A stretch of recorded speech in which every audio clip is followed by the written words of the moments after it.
Don't worry about a thing, 'cause every little thing is gonna be alright. Be alright. Don't worry about a thing, 'cause every little thing is gonna be alright. Be alright. Don't worry about a thing, 'cause every little thing is gonna be alright. Be alright. Hey, kids at home, don't worry.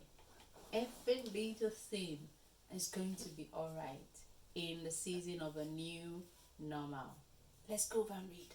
Hi kids! Remember, we're reading this book last week titled Desmond and the Very Mean Word, written by Archbishop Desmond Tutu. His name is the title of the book. Right, can somebody remind me what we read in the book? I know you're not here, but if you can't, I will help you out. Desmond got a very lovely bike, and as he was riding up on his bike, some boys said some mean words to him, and he was very upset. So he went to report to the father, and the father said what was he going to do, and he said he was going to get them back. Getting them back was not a good idea, the father told him, but he wouldn't listen. And the next day, he went to get them back. And we ended by saying that Desmond felt really bad. He left a bitter taste in his mouth. And the lesson we learned last week was, if you have to get people back, do you really feel better by doing it? Let's find out what happened to him today. The next day, no matter how fast he pedaled to school, Desmond couldn't leave the mean word behind. All day, the mean word followed him around like a shadow in the hot sun. As he rode home that afternoon, he saw the boys again. His hands and face felt hot. Kids, have you felt like that before? I have. Yeah, I remember when they tried to bully me in school. I really felt like that. I want you to tell us if you do. You can leave a note for us. Maybe he thought if he got even, he would stop thinking about what they had called him. So he raced past the boy and shouted the meanest word he could think of. He could hear the boys running after him. Desmond pedaled hard, his heart pounding. Finally, he looked back and the boys chased him. At first, Desmond felt proud, but soon he began to feel something else. It was not a good feeling.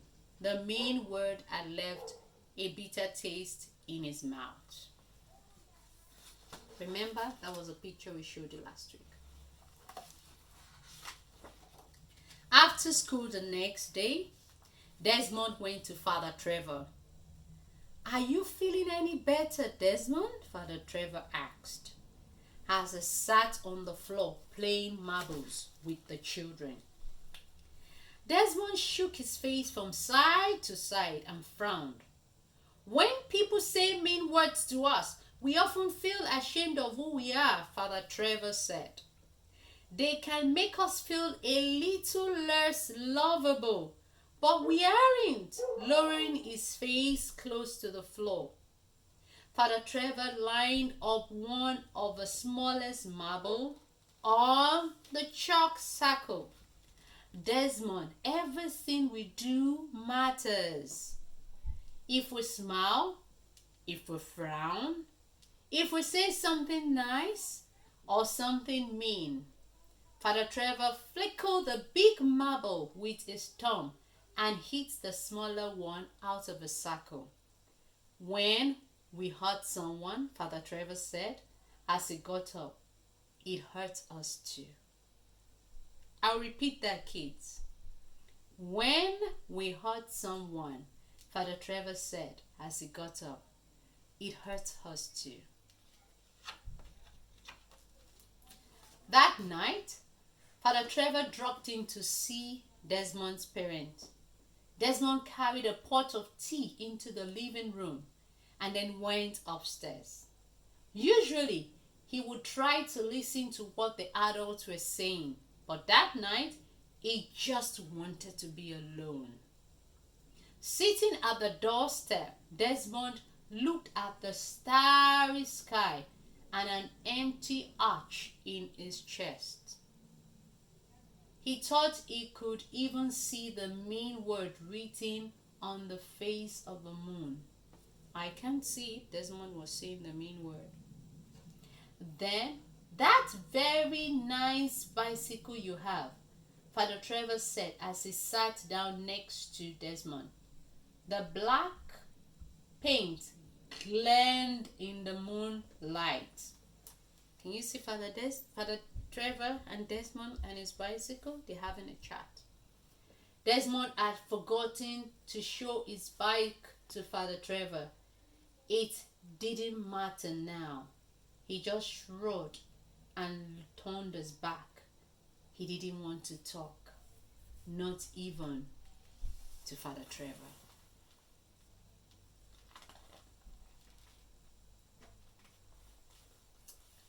Still thinking about the mean word? Father Trevor asked. Desmond slowly nodded. Our hearts are fragile and easily hurt. That's why we were given a way to heal them. It's called forgiveness. How can I forgive them? They haven't said they're sorry. You don't need to wait until someone says they are sorry to forgive them. You have the power to forgive whenever you are ready, kids. You have. I'm not ready, Desmond said. That's okay. That's fine, Desmond. Only you know when you are ready. Father Trevor got up to leave. Desmond felt a lump in his throat. Father Trevor said very softly, "Let me tell you a secret. Desmond, when you forgive someone, you free yourself from what they have said or done. It's a magic. Kids, it has happened to me a lot of times. It's a magic when you forgive. And on this magical note, I want to leave you. I want you to think about what Father Trevor said to Desmond. Is there anyone that has hurt you? Is there anyone that has said something mean to you? It's time to learn forgiveness and let go.